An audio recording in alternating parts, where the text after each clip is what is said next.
এত সুন্দর রেসিপি যেটা দেখেই খাওয়ার ইচ্ছা হয়, খাওয়ার পরে না জানি কতটা ভালো লাগবে। একবার যদি এই রেসিপিটা খান, আমি নিশ্চিত মনে মনে ভাববেন যে আগে কেন জানতাম না এত সুন্দর একটা রেসিপি। নমস্কার বন্ধুরা, সংসারের রীতিকথায় সবাইকে স্বাগত জানিয়ে আমি তনুশ্রী চলে এসেছি নতুন একটা রেসিপি নিয়ে। এখন তো গরমকালে কিন্তু খুব বেশিক্ষণ সময় রান্নাঘরে থাকতেও ভালো লাগে না, আর খুব রিচ রান্নাগুলোও খেতে ভালো লাগে না। আজ আমি আপনাদের দেখাবো খুব সহজে অল্প উপকরণে অল্প সময়ে চিকেন কিভাবে রান্না করা যায়। চলুন সঙ্গে থাকুন, দেখতে থাকুন। এখানে আমি নিয়েছি চিকেন। আপনারা আপনাদের পরিমাণ মতন চিকেনটা নেবেন, আমার খুব বেশি দরকার নেই, সেই জন্যে আমি এই যে এতটা নিয়েছি। এরপর এখানে দিয়ে দিচ্ছি টক দই। বড় চামচে 2 চামচ টক দই দিলাম। 300 গ্রাম চিকেন ছিল, তার জন্য কিন্তু আমি দিলাম 2 চামচ টক দই। দিয়ে দিলাম 1 চামচ নুন। এবার দিয়ে দিচ্ছি 1/2 চামচ গোলমরিচের গুঁড়ো। আর দিয়ে দিলাম এই বড় চামচটার 1 চামচ আদার পেস্ট। এবার আমি সব কিছু ভালো করে মেখে নেব। সব মেখে নিয়েছি। এবার এটা আমি ঢাকা দিয়ে 1 ঘন্টা ম্যারিনেট করব। ঢাকাটা দিয়ে দিলাম। এবার এটা আমি 1 ঘন্টার জন্য ফ্রিজে রেখে দিচ্ছি, তারপর দেখাচ্ছি। এখানে আমি একটা মিক্সিং জার নিয়েছি আর 2টো পেঁয়াজ এখানে টুকরো করে কেটে নিয়েছি, আর 7-8 কোয়া রসুন। এবার এই পেঁয়াজ রসুনগুলো মিক্সিং জারে নিয়ে একটা পেস্ট বানিয়ে নেব। সব নিয়ে নিচ্ছি, একটা পেস্ট বানিয়ে নেব। এখানে আমি একটা কড়াই বসিয়ে দিয়েছি, আর কড়াই দিয়ে দিলাম তেল। 3 চামচ তেল দিচ্ছি, এটা আন্দাজেই দিয়ে দিলাম 3 চামচ। তেলটা গরম হয়ে গেছে। এবার ওই তেলে আমি দিয়ে দিচ্ছি একটা ছোট এলাচ, 4-5 টুকরো দারচিনি, একটা শুকনো লঙ্কা, আর সামান্য একটু কাসুরি মেথি একটু ডাস্ট করে হাতে করে দিয়ে দিলাম। এবার ফোড়নটা একটু ভেজে নেব। ফোড়নটা ভাজা হয়ে গেছে, বেশ সুন্দর একটা গন্ধ বেরোচ্ছে। এবার যে আমি পেঁয়াজ রসুনের পেস্টটা বানিয়ে রেখেছিলাম, সেই পেস্টটা দিয়ে দিলাম, দিয়ে একটু ভালো করে ভেজে নেব।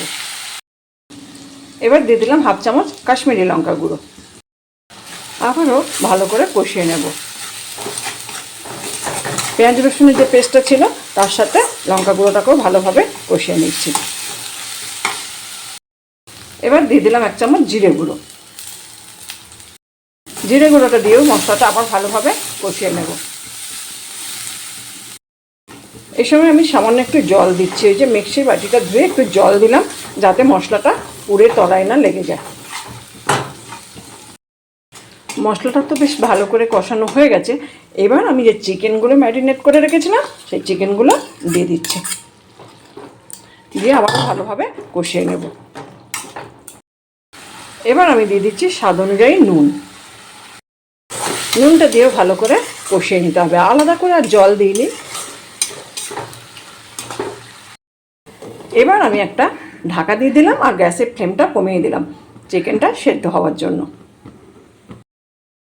10 মিনিট মতো রেখেছিলাম। এবার আমি ঢাকাটা খুলে দিলাম। চিকেনগুলো তো বেশ নরম হয়েই গেছে। এবার ওপর থেকে আমি দিয়ে দিচ্ছি টক দই। দইটা আমি আগে ভালো করে ফেটিয়ে নিয়েছি। 3 চামচ টক দই নিয়েছিলাম, ভালো করে ফেটিয়ে নিয়ে দিয়ে দিলাম, দিয়ে একটু ভালো করে মিশিয়ে নেব। এবার দিয়ে দিচ্ছি 1/2 চামচ চিনি, যেহেতু টক দই দিয়েছি একটু 1/2 চামচ চিনি দিলাম।